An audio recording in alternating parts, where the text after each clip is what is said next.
जय श्री कृष्ण चैतन्य प्रभु नित्यानंद श्री अद्वैत गदाधर श्रीवासदि गौर भक्त वृंद।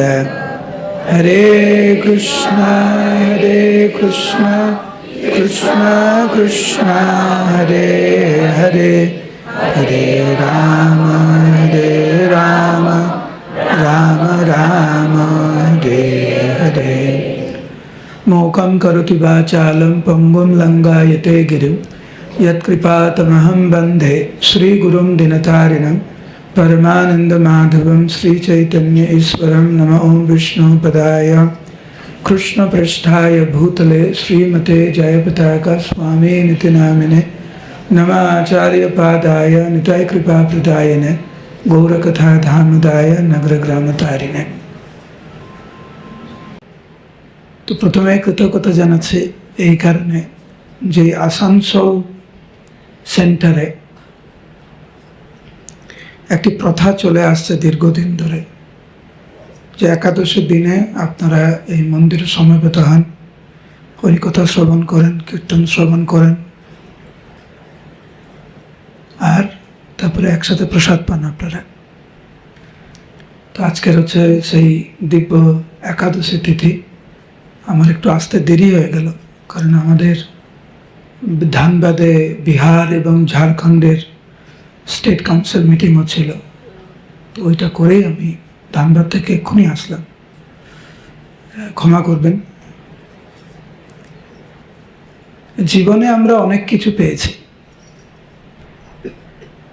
কিন্তু দুর্ভাগ্যবশত আমরা যেহেতু কলিহত জীব, যেগুলি নিত্য সেগুলোকে অনিত্য ভাবে, আর অনিত্য বস্তুকে নিত্য ভাবে।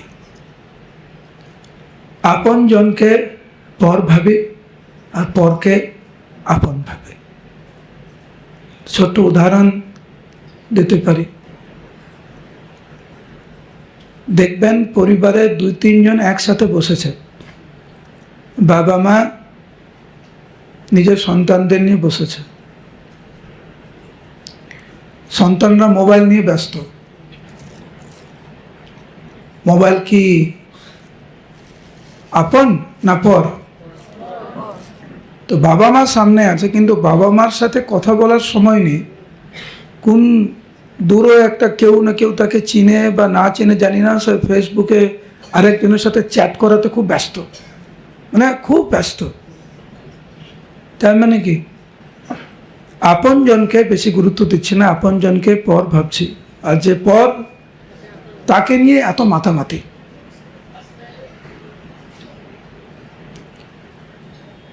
ভক্তদের উচিত যে আমরা হচ্ছে ভগবানের আশীর্বাদে, সাধুগুরু বৈষ্ণবের আশীর্বাদে আমরা যে কি পেয়েছি, সেইটা যতক্ষণ না পর্যন্ত আমরা হৃদয়ঙ্গম করব, যতক্ষণ না পর্যন্ত কদর করব, তার গুরুত্ব যদি আমরা না বুঝি, আমরা কিন্তু খুব সহজভাবে নিয়ে নেব। তো শাস্ত্রে বর্ণনা করা হয়েছে অনেক জায়গায়, ভাগবতের চৈতন্য চরিতামৃতে, বিভিন্ন শাস্ত্রে বর্ণনা করা হয়েছে যে একজন জীব যখন মানব দেহ পায়, 84 লক্ষ জমি আছে,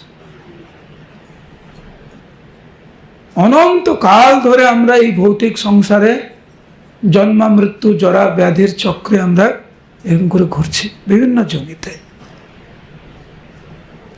সৌভাগ্যক্রমে পূর্ববর্তী জীবনের সুকৃতির ফলে ভগবানের বিশেষ আশীর্বাদে আমরা যে মানব জীবন পেয়েছি, এইটা নিয়ে কেউ বলে না, এটা নিয়ে কেউ ভাবে না। এই জগতে তথাকথিত লাভ, পূজা, প্রতিষ্ঠা, টাকা পয়সা, ঘর বাড়ি, আত্মীয় স্বজন, এইটা নিয়ে আমরা এত বড় কিছু ভাবি, কিন্তু মানব জীবন যে পেয়েছি এটি আমরা কয়জন ভাবি? মানব জীবন পেয়েও তাও আবার ভারতবর্ষের মতো পূর্ণভূমিতে আমাদের জন্ম। যেখানে ভগবান যুগে যুগে অবতীর্ণ হন, যেখানে মহাপ্রভু অবতীর্ণ হয়েছেন, ভগবানের পারিষদবৃন্দ অবতীর্ণ হয়েছেন, প্রত্যেকটা যুগে তারা এই পুণ্যভূমিতে জন্মগ্রহণ করেন। আর সেই পুণ্যভূমিতে আমাদের জন্মগ্রহণ করার সুযোগ হয়েছে, এটা আমরা কয়েকজন ভাবি এরকম। ইস্কনের সাথে আমরা যুক্ত হতে পারলাম, প্রভুপাদের সংস্পর্শে আসলাম, ভক্ত গোষ্ঠীর সাথে আমরা যুক্ত। আপনারা বেশিরভাগ যারা এখানে আছেন তারা বাংলা বুঝতে পারেন, বাংলা পড়তে পারেন। গোলক বৃন্দাবনে মধ্যে যে নবদ্বীপ ধাম আছে, নিত্য নবদ্বীপ ধাম, ওখানে ভাষাই হচ্ছে বাংলা। আপনারা বুঝতে পারছেন না, যখন আপনারা গানটি গান, জয় জয় গোরাচাঁদের আরতিক শোভা, জাহ্নবী তটবনে, এ তো বাংলা, এর জন্য আপনাকে অনুবাদ লাগে? কিন্তু এই বিশ্বের বেশিরভাগ মানুষই বুঝতেই পারে না কি বলছে, তাদের অনুবাদ লাগে।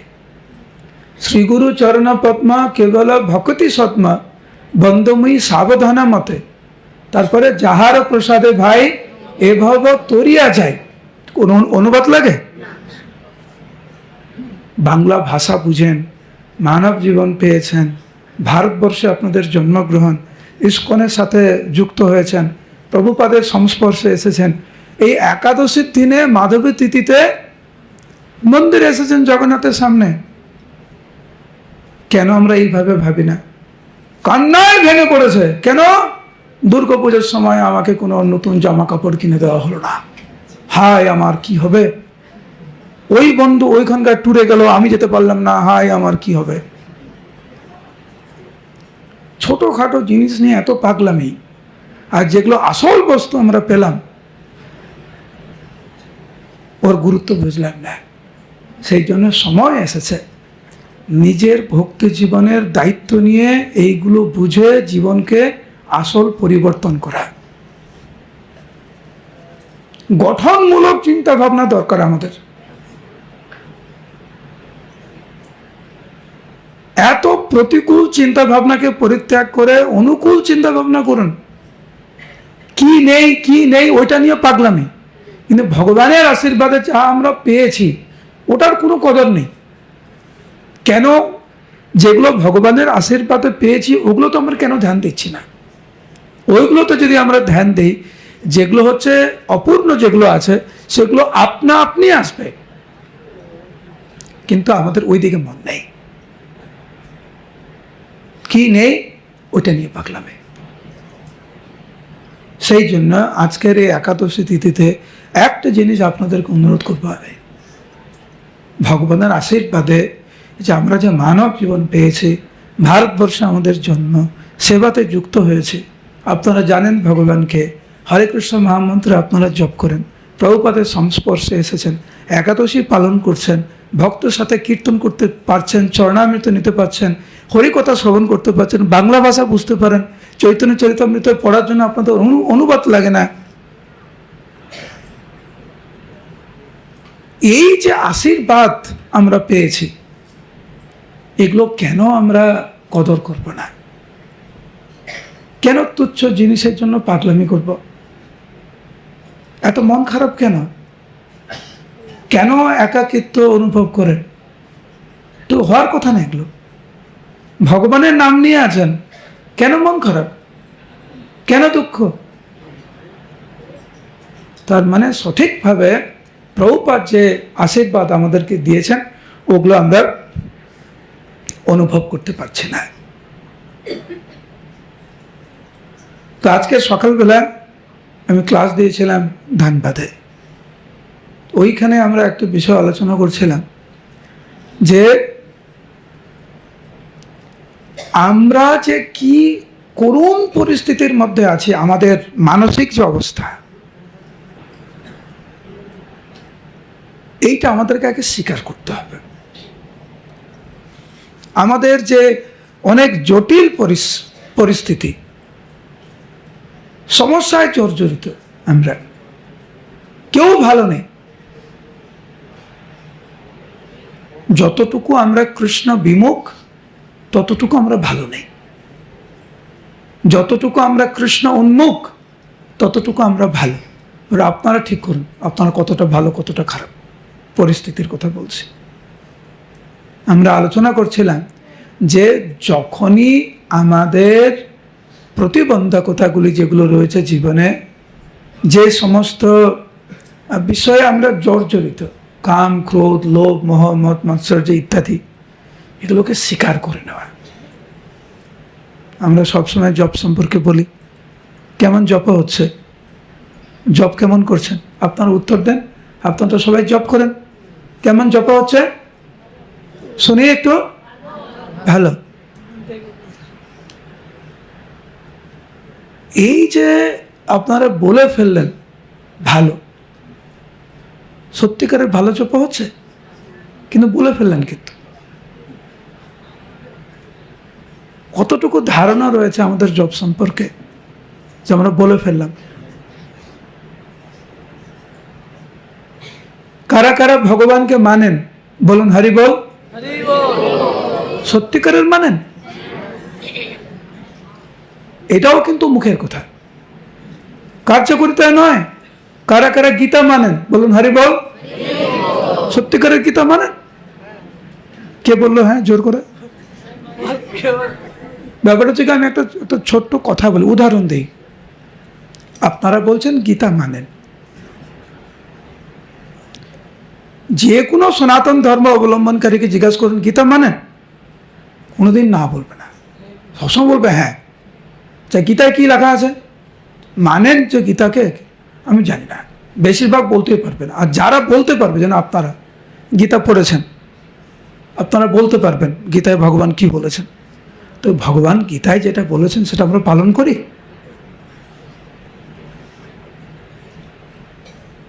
তাহলে গীতাকে কি করে মানলাম? ভগবান কৃষ্ণ গীতায় যেটা বলেছেন সেটা যদি বাস্তবিকভাবে আমাদের জীবনে আমরা প্রয়োগ করি, তখন আমরা বলতে পারবো হ্যাঁ আমরা গীতা মানি।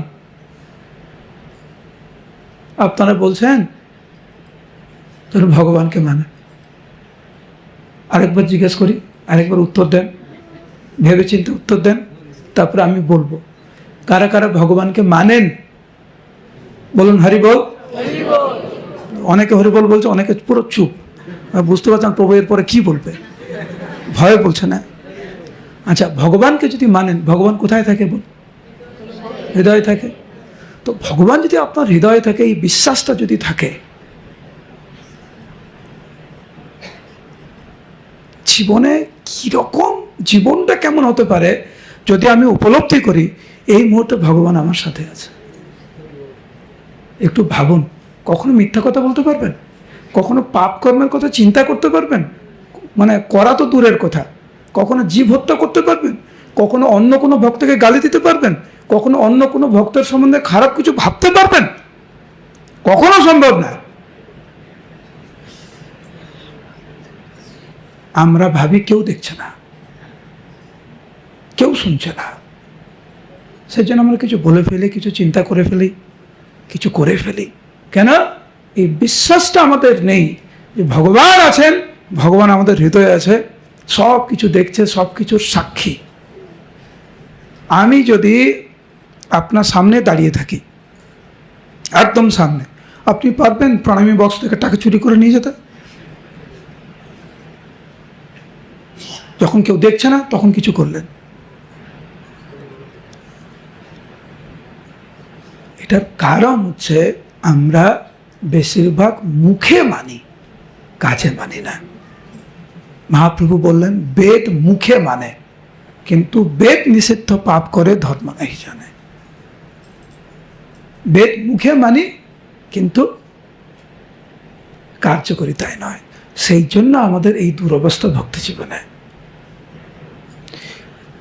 অনেক উচ্চতর দর্শন, কৃষ্ণের রাসলীলা, এইগুলো নিয়ে আমরা খুব ব্যস্ত। কৃষ্ণের রাসলীলা শুনবো, তত্ত্ব কথা বেশি শুনতে চাই না আমরা, যে মানে লীলা শুনতে চাই আমরা। কিন্তু ভগবানের লীলাতে প্রবেশ করার আগে কিছু জিনিস তো আমাদেরকে হৃদয়ঙ্গম করতে হয়, কিছু জিনিস বুঝতে হয়, কিছু জিনিস পালন করতে হয়। সেই জন্য আমি অনুরোধ করব সবাইকে যে কৃষ্ণ ভাবনামৃতের যেগুলো হচ্ছে ভিত্তি, সেগুলোকে আমরা আগে মানার চেষ্টা করি। প্রভুপাদ বললেন, তুমি যদি 16 মালা জপ না করো প্রত্যেক দিন, তুমি যদি আমার নির্দেশ মতো ঠিক মতো পালন না করতে পারো, প্রভুপাদ বলছেন, তাহলে আমি তোমাকে রক্ষা করতে পারবো না।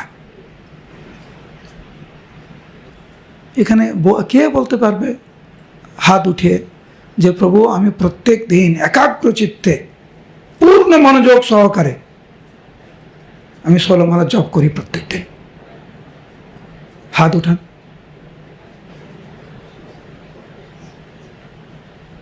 আমাদের ধারণা খুব কম যে ভালো 16 মালা জপ বলতে কাকে বোঝায়।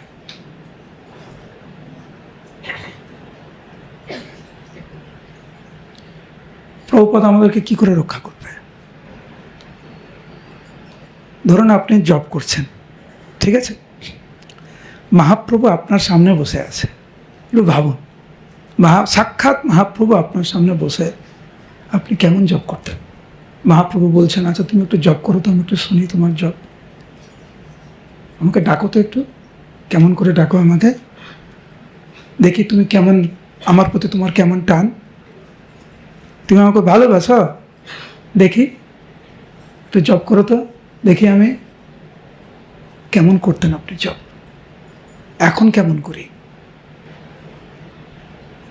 মহাপ্রভুর ভাব হচ্ছে এখানে চৈতন্য চরিতামৃতে, চৈতন্য ভাগবতের বর্ণনা, যে বৈষ্ণবের সেবা প্রভু করিয়া আপনে সবারে শিখায় গৌরচন্দ্র ভগবানে।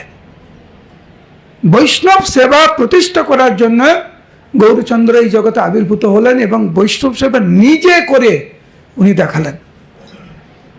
যেই বৈষ্ণবদেরকে মহাপ্রভু সেবার কথা বলছেন, তাদের সম্বন্ধে আমাদের মনোভাব কেমন একটু ভাবুন। আপনারা ভাবছেন মহাপ্রভু যে বৈষ্ণবদের কথা বলছেন সেই বৈষ্ণব তো এখন নেই, কোথায় সেই বৈষ্ণব? এটা তো অপরাধমূলক মনোভাব যে আপনার পাশে যে বসে আছে সে বৈষ্ণব না।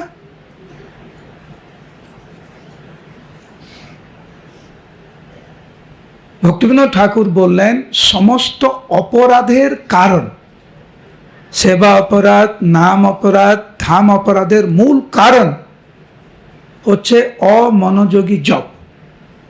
তার মানে জপের সময় জপ না করে অন্য কিছু করাই হচ্ছে অমনোযোগী জপ। জপের সময় অন্য কোনো কিছু চিন্তা করা হচ্ছে অমনোযোগী জপ।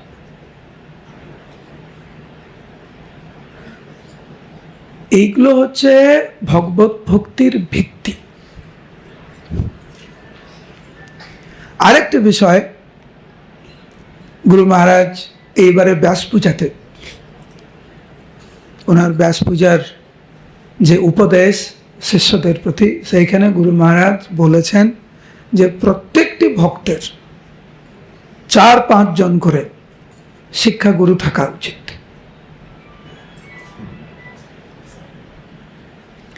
তার মানে আমাদের গাইড দরকার, যে আমাদেরকে শাসন করতে পারবে, যে আমাদেরকে ভুলগুলো শুধরে দিতে পারবে, যে আমার প্রশ্নের উত্তর দিতে পারবে।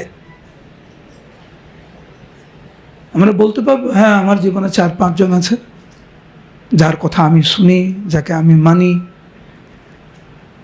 আজ যেই শিক্ষাগুলো প্রভুপাদের শিক্ষার উপর ভিত্তি করে, যে শিক্ষাগুলো, হ্যাঁ উনি যখন বলেন ওগুলোকে আমি মানি।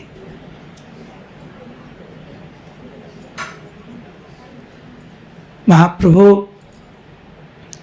গয়াতে গেলেন, গয়াতে গিয়ে ঈশ্বর পুরীপাদের থেকে দীক্ষা নিলেন। মহাপ্রভু যখন ঈশ্বর পুরীপাদের থেকে দীক্ষা নিলেন, আমূল পরিবর্তন হলো মহাপ্রভুর জীবনে।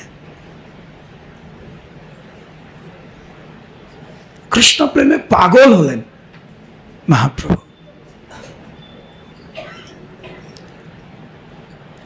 একদিন মহাপ্রভু বসে আছেন, ওনার গৃহে মায়াপুরে সচী মাতা আসলেন। সচী মাতা এসে নিমাইকে বলছে, নিমাই, একটা কথা বলতে চাইছিলাম তোমাকে। হ্যাঁ বলো মা। যে আমি ভাবছি তুমি এত কৃপণ কি করে হয়ে গেলে। সচী মা একটু অবাক হয়েছে যে আমার মা আমাকে কৃপণ বলছে। আমি কৃপণ কি করে হলাম? তুমি তো জানো আমি যা পাই তোমাকে সব দিয়ে দিই, যা আমাকে যেটা আমি পাই, সোনা দানা খাদ্য কাপড় টাপড় যা পাই আমি তোমাকে দিয়ে দিই, তুমি তো ভালো করে জানো। সচী মা বললেন, হ্যাঁ এটা ঠিক যে বাহ্যিকভাবে তুমি যা পাও সেটা তুমি আমাকে দিয়ে দাও, তা আমি কৃপণ কি করে হলাম? তুমি গয়াতে গেলে, গয়াতে গিয়ে তুমি কৃষ্ণ প্রেম পেলে, আর কৃষ্ণ প্রেম তুমি পেয়ে সেটা আমাকে দিলে না, সেই জন্য তুমি কৃপণ। মহাপ্রভু ক্রন্দন করেছিলেন যে তুমি ভাবছো আমি কৃষ্ণ প্রেম পেয়েছি, আমার মধ্যে বিন্দু মাত্র কৃষ্ণ প্রেম নেই, বিন্দু মাত্র কৃষ্ণ প্রেম নেই। হে মা, তুমি ভগবানের কাছে প্রার্থনা করো যাতে আমি ভক্ত সঙ্গ পাই। মহাপ্রভু এরকম করে বললেন, কারণ কেবলমাত্র ভক্তদের সেবা করার মাধ্যমে ভক্ত সঙ্গের প্রভাবে একজন কেউ কৃষ্ণ প্রেম পেতে পারে। তখন সচী মা ভাবলেন এটা তো খুব আনন্দের, কারণ আমার সন্তান মানে নিমাই তো বড় ভক্ত, উনি তো জানে না যে উনি ভগবান কৃষ্ণ। ভাবছে আমার সন্তান কত বড় ভক্ত, তো আমার জীবন দিয়ে যদি আমি ওকে সেবা করি তাহলে তো আমি কৃষ্ণ প্রেম পাবো। নিমাইকে বলছে, নিমাই আমার তো সৌভাগ্যের সীমা নেই, তোমার মতো সন্তান পেয়েছি যে কৃষ্ণ প্রেমে পাগল, সবসময় ক্রন্দন করে।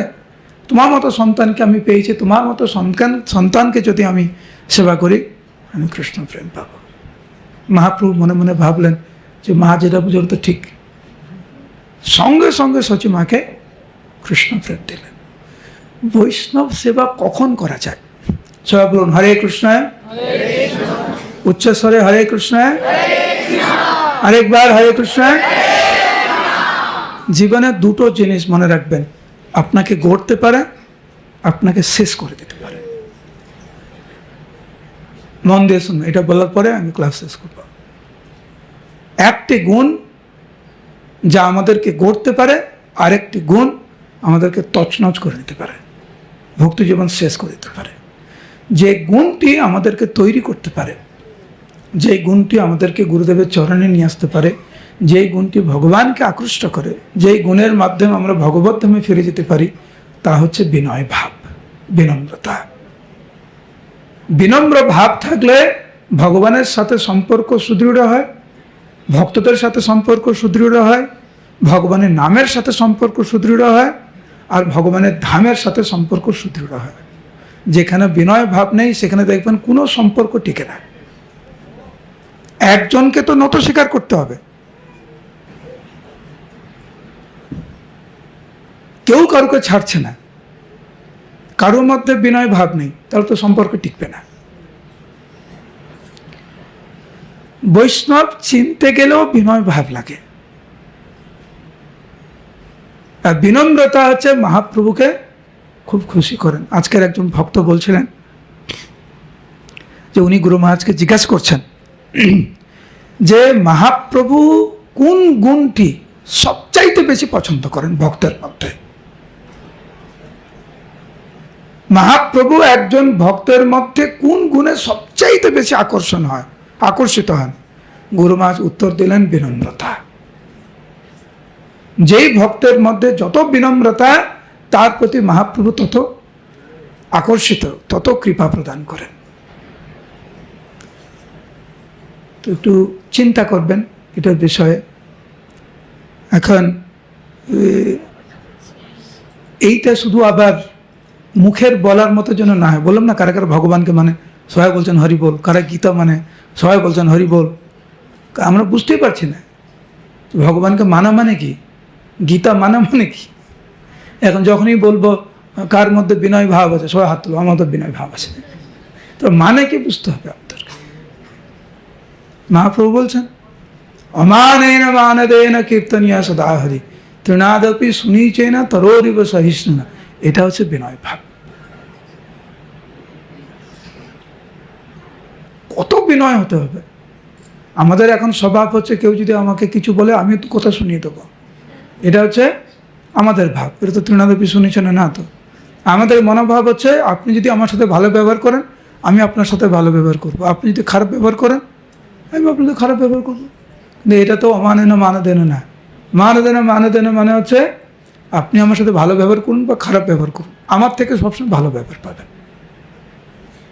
সবসময়। এটা হচ্ছে বিনয় ভাব। এরকম গুণ যার মধ্যে আছে সে কীর্তনীয় সদাহরি, সে সবসময় ভগবানের কীর্তন করতে পারে। এটা এক।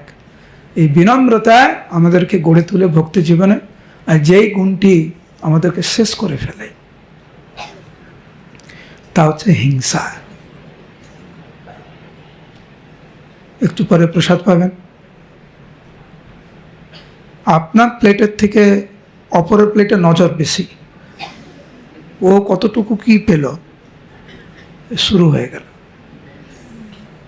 ও কেন এটা পেল আমি কেন পেলাম না, প্রভু ওর নাম ঘোষণা করলো আমার নাম কেন ঘোষণা করলো না, ও কেন ফুলের মালা পেল, ও কেন ওই ফলটি পেল আমি কেন পেলাম না, ও কেন এই সম্মানটা পেল আমি কেন পেলাম না। প্রভুপাদ বলছেন মানুষের মধ্যে যা হিংসা তা হচ্ছে সাপের মধ্যে যা হিংসা তার থেকে আরো বেশি ভয়ঙ্কর। বৈষ্ণব সমাজে টিকে থাকতে গেলে এই দুটির বিষয়ে আমাদেরকে একটু নজর দিতে হবে, যাতে কোনো মতে আমাদের মধ্যে হিংসাটা না ঢুকে যায়, যেটা খুব স্বাভাবিক। দেখবেন একটু পরে ঠেলাঠেলি শুরু হয়ে যাবে, কে আগে প্রসাদ পাবে ঠেলাঠেলি শুরু হয়ে যাবে। এবারে বুঝতে পারছেন কার কতটা বিনয় ভাব, কে কতটা সহ্য করতে পারে, কার মধ্যে কোনো হিংসা নেই। বৈষ্ণব হওয়া এত সহজ না, অনেক কঠিন। ভক্তের নিয়ন্ত্রণে ভগবান থাকেন, সেই জন্য ভগবান সহজে সেই ভক্তি প্রদান করেন না। তো উনি, আমরা বাসুদেব প্রভুর কাহিনী আমরা জানি, কতটা বিনয় ছিল। একটু ভাবুন, বাসুদেব প্রভুর শরীরটা পুরো রোগে পচে গেছে, পুরো পচে গেছে একদম, এতটা পচে গেছে যে উনার গায়ে পোকা, সারা গায়ে পোকা, এবং ওই পোকাগুলো শরীরটাকে কুড়ে কুড়ে খাচ্ছে। কিরকম যন্ত্রণা, কিরকম কষ্ট। আমাদের একটা পিঁপড়ে কামড়ালে আমরা কেমন করি, ছাড় পোকা কামড়ালে আমরা কেমন করি, বিছা কামড়ালে তো বিরাট ব্যাপার বলতা। চিন্তা করুন, সারা শরীরে পোকাগুলি কুড়ে কুড়ে খাচ্ছে বাসুদেব প্রভুর। এবং কয়েকটা পোকা যখন পড়ে গেছে, শরীর থেকে পড়ে গেছে, বাসুদেব প্রভু সেই পোকাগুলি মাটি থেকে নিয়ে আবার শরীরে দিচ্ছে, ভাবছে এর কষ্ট হবে, যদি পড়ে যায় কি খাবে, তুমি খাও। কিরকম বিনয় ভাব, কিরকম হিংসা রহিত। সে রাত্রিবেলা শুনল যে কুর্ম ব্রাহ্মণের বাড়িতে মহাপ্রভু এসেছেন। পাগল হয়ে গেলেন বাসুদেব প্রভু, আনন্দ, এত আনন্দ, মহাপ্রভু এসেছেন, আমি দর্শন করব। সে উনি যেখানে ছিলেন সেই শরীরটা নিয়ে কত কষ্ট করে ভোরবেলা পৌঁছেছে কুর্ম ব্রাহ্মণের বাড়িতে মহাপ্রভু। যেই মুহূর্তে পৌঁছালেন, কুর্ম ব্রাহ্মণ ওনাকে বললেন ক্ষমা করবেন প্রভু, মহাপ্রভু তো চলে গেছে। কান্নায় ভেঙে পড়লেন বাসুদেব প্রভু, ওইখানে অজ্ঞান হয়ে পড়ে গেলেন। আমি এত পাপী। যেই ভক্তের সহ্য ক্ষমতা, বিনম্রতা সর্বশ্রেষ্ঠ স্তরে, সে নিজেকে ভাবছে আমি কত পাপী যে মহাপ্রভু আমাকে দর্শনও দিলেন না, আমি জানতেও পারলাম না। যখন আমি আসলাম মহাপ্রভু আর নেই। কান্না করতে করতে ওখানে মূর্ছিত হয়ে পড়ে গেল। কিছুক্ষণ পরে জ্ঞান ফিরেছে। এমন কান্না করেছিলেন, এত অনুতপ্ত ছিলেন বাসুদেব, যে যখন জ্ঞান ফিরেছে দেখছেন সাক্ষাৎ মহাপ্রভু ওনার সামনে। কারণ ভক্তের এই ক্রন্দন মহাপ্রভু সহ্য করতে পারেন না। মহাপ্রভু চলে গেছিলেন তো, কিন্তু যখন শুনলেন, যখন বুঝতে পারলেন, যে যখন দেখলেন বাসুদেবের এইরকম ভাব, তৎক্ষণাৎ চলে এসেছেন সামনে। কুর্ম ব্রাহ্মণ অবাক, সবাই অবাক, মহাপ্রভু চলে গেছেন, হঠাৎ করে কি করে চলে আসলো। এবং মহাপ্রভু তৎক্ষণাৎ বাসুদেবকে গলায় জড়িয়ে ধরলেন। বাসুদেব প্রভু অবাক হয়ে গেছে। উনি মহাপ্রভুকে বলছেন যে হে প্রভু, আমার শরীরের দুর্গন্ধে আমার আত্মীয় স্বজন, পরিবার পরিজন আমাকে ছি ছি করে, কেউ আমার ধারে কাছে আসে না, আর তুমি আমাকে প্রথম সাক্ষাতেই আপন করে নিলে, আলিঙ্গন করলে তুমি আমাকে। মহাপ্রভুর দিব্য স্পর্শে সে বাসুদেব প্রভুর শরীর পুরো দিব্য শরীরে রূপান্তরিত হলো। আর কুষ্ঠরোগ নেই, শরীর পচা নেই, দেখতে অপূর্ব হলেন বাসুদেব প্রভু। মহাপ্রভু দেখালেন যে ভক্ত কাকে বলে। বলুন হরে কৃষ্ণ। একে বলে ভক্ত। আর আমাদের সম্বন্ধে কেউ কিছু বললে আমরা এত উত্তেজিত হয়ে যাই, এত পাগলামি শুরু করি আমরা। বাসুদেব প্রভুর কথা দেখুন। আরেকটা কথা শোনেন। উনি হচ্ছেন বাসুদেব প্রভু দক্ষিণ ভারতের। এটা হচ্ছে বাসুদেব দত্ত। মহাপ্রভু এসেছেন নীলাচল থেকে বাংলাতে গৌড় দেশে ভক্তদেরকে কৃপা করার জন্য। তো ওনার সাথে শিবানন্দ সেন এবং বাসুদেব দত্ত দুইজনে আছেন। ওনার মহাপ্রভু গেছেন কুমারহাটে, হালি শহর। তো হালি শহরে আমার হাতের দিকে তাকান, এটা রাস্তা একদিকে গিয়ে এরকম হয়ে গেছে, ঠিক আছে? তো এই দিকে বাসুদেব দত্তের বাড়ি, এইদিকে সেন শিবানন্দের বাড়ি। দুইজনে মহাপ্রভুর সাথে হাঁটছে, কিন্তু বাসুদেব দত্ত এবং শিবানন্দ সেন দুজন হাঁটতে হাঁটতে এই রাস্তায় কোণে এসেছে। এসে মহাপ্রভু জিজ্ঞাসা করছে কার বাড়িতে আগে যাব। শিবানন্দ সেনকে জিজ্ঞাসা করছে, বাসুদেব দত্তকে জিজ্ঞাসা করছে কার বাড়িতে আগে যাবো আমি, তোমরা বলো। বাসুদেব দত্ত এক সেকেন্ডও নেয়নি, সঙ্গে সঙ্গে হাত জোড়ে করে মহাপ্রভুকে বলছেন হে প্রভু, আপনি দয়া করে আগে শিবানন্দ সেনের বাড়িতে যান, তারপরে প্রভু যদি আপনি একটু কৃপা করে আমার বাড়িতে আসেন আমি কৃতার্থ হব। কিন্তু প্রভু আপনি ওনার বাড়িতে আগে যান। যদি আমরা ওটা হতাম কি বলতাম?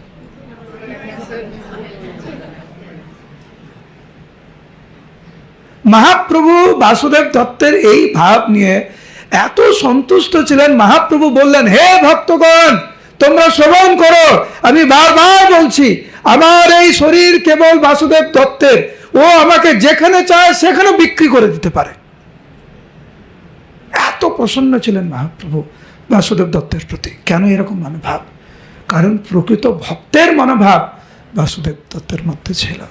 হরিদাস ঠাকুর 22 বাজারে ওনাকে প্রহার করা হচ্ছে, আর যারা ওনাকে প্রহার করছেন হরিদাস ঠাকুর তাদের জন্য ভগবানের কাছে প্রার্থনা করছেন, হে প্রভু ওদেরকে একটু ক্ষমা করে দাও। ওনাকে মারছে ওটা বলছে না, উনাদের জন্য ভগবানের কাছে প্রার্থনা করছে। এ হচ্ছে ভক্ত, এত সোজা না। তো আজকে এই দিব্য তিথিতে, একাদশী তিথিতে আমরা আসানসোল সেন্টারে এসেছি জগন্নাথের সামনে। কেন প্রভুপাদ রয়েছেন, ভগবানের কাছে আমাদের প্রার্থনা করা উচিত যে হে প্রভু আপনি কৃপা করুন, যাতে সেই রকম সেবা করতে পারি, সেই রকম গুণ আসে আমার মধ্যে যেগুলোতে আপনি খুশি হন।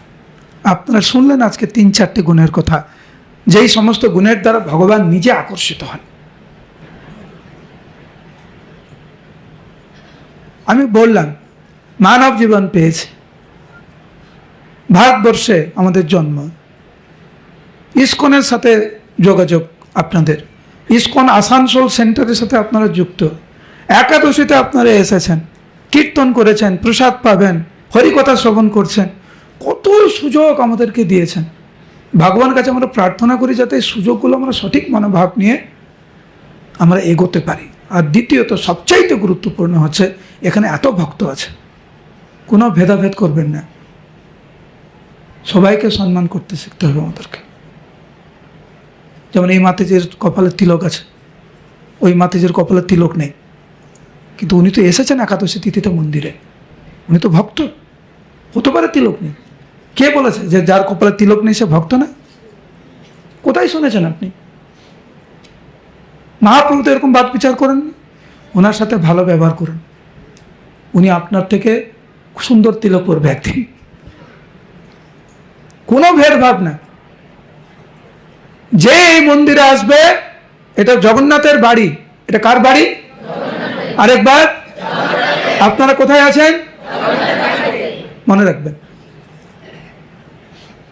জগন্নাথের বাড়ি মানে আমাদেরও বাড়ি, তাই না? আমরা তো ওনার সন্তান। তা আপনি যেরকম জগন্নাথের সন্তান, মাতাজিও সেরকম। কেউ ধুতি পরে এসছেন, কেউ প্যান্ট পরে এসছেন, কারো চুল নেই, আমার মতো চুল নেই, কারো সুন্দর সুন্দর চুল আছে, যেমন ব্রজনাথ প্রভুর কত সুন্দর চুল। কে বলেছে যে বড় চুল হলে ভক্ত না, শুধু মস্তক মুন্ডন হচ্ছে ভক্ত? যারা মন্দিরে আবাসিক ভক্ত তাদের কিছু নিয়ম টিয়ম থাকে, যারা গৃহস্থ ভক্ত বিভিন্ন পরিস্থিতির জন্য তাদের কিছু কিছু কার্যক্রম করতে হয়। দিনের শেষে এসে একাদশী দিনে কিন্তু মন্দিরে আসছে। মাতাজি তো চাইলেও তো পারতো মন্দিরে না এসে ঘরে বসে টিভি দেখতে, দেখছেন উনি তো এসেছেন মন্দিরে, ক্লাস শুনছেন, গৌর কথা শুনছেন, কিভাবে মহাপ্রভু ভক্তকে আপন করেছেন সেটা উনি শুনছেন। উনিও ভাবছেন মনে মনে, আরে মহাপ্রভু এই সমস্ত গুণের দ্বারা আকর্ষিত, হে প্রভু একদিন ভক্ত হতে চাই আমি। মহাপ্রভু যেরকম পছন্দ করেন ওরকমই করতে চাই আমি। মহাপ্রভু যেটা পছন্দ করেন না আমি করবো না, যে আচরণ ওনার পছন্দ নয় আমি করবো না। মহাপ্রভু বললেন সমস্ত ভক্তদেরকে শ্রীবাস অঙ্গনে, মুরারি গুপ্ত প্রভুকে সামনে রেখে, শোনো শোনো তোমরা, আমি পরিষ্কার করে বলছি, কেউ যদি মুরারি গুপ্তকে নিন্দা করে এবং সে যদি ভাবে আমি একটু কয়েক সংখ্যক মালা জপ করে বা কোটিবার গঙ্গা স্নান করে আমি মুক্ত হয়ে যাব, আমি পরিষ্কার করে বলছি সেই হরিনাম এবং সেই গঙ্গা তাকে ধ্বংস করবে। মহাপ্রভু বললেন। কেন আমরা এত সহজভাবে নেব? এত ভক্ত এখানে, কেন সহজভাবে নেব? সবাই ভক্ত, কেউ একদিন আগে এসছে, কেউ একদিন পরে এসছে, কিন্তু আমরা যদি সবার সাথে ভালো ব্যবহার করি, একটা পরিবারের মতো যদি আমরা থাকি আধ্যাত্মিক পরিবেশে, আধ্যাত্মিক পরিবারে, তাহলে সবাই আমরা অনুপ্রেরণা পাব, সবাই উৎসাহিত হব, সবাই ভালো করে জপ করব। এইটা মহাপ্রভু খুশি হবে। আজকের দিব্য একাদশী তিথিতে ভগবানের কাছে এইটা আমরা যেন প্রার্থনা করি যে হে প্রভু, এরা সবাই আপনার ভক্ত, এদের সাথে যেন সঠিকভাবে আমরা আচরণ করতে পারি, এই কৃপা চাইছি। আর দেখবেন ভক্তদের সাথে যারা ভালো ব্যবহার করে তারাই ভালো জপ করতে পারে। ভক্তদের সাথে যারা খারাপ ব্যবহার করে তারা শত চেষ্টা করেও ভালো জপ করতে পারবে না। ওই জপের সময় ঘুম পাবেই, মোবাইল দেখবেন, কথা বলবেন, হাঁটাহাঁটি করবেন, সব হবে, জপ হবে না। হ্যাঁ হতে পারে হাত এরকম করে দেখো, এরকম অনেক সময় এরকম হয়, দেখবেন, আমি দেখাচ্ছি আপনাকে, আমি এটা একদম বাস্তব কথা, এরকম এর সাথে কথা বলছি। কেমন আছো? ভালো আছো? কি মাতাজি আজকে একাদশীতে কি দেবে জানেন? কি দেবে আজকে জানেন? হ্যাঁ কি না? দেখছেন কোথায় কি হচ্ছে, দেখছেন? এগুলো সব অপরাধের ফল। এগুলোর কারণ হচ্ছে ভক্তদের সাথে খারাপ ব্যবহার করার ফল। বলুন হরে কৃষ্ণ। কারা কারা ভালো ভক্ত হতে চান বলুন হরি বল। তাহলে সবার সাথে ভালো ব্যবহার করবেন, এতে ভগবান প্রসন্ন হবে। ঠিক আছে? হরে কৃষ্ণ কৃষ্ণ কৃষ্ণ হরে হরে, হরে রাম রাম রাম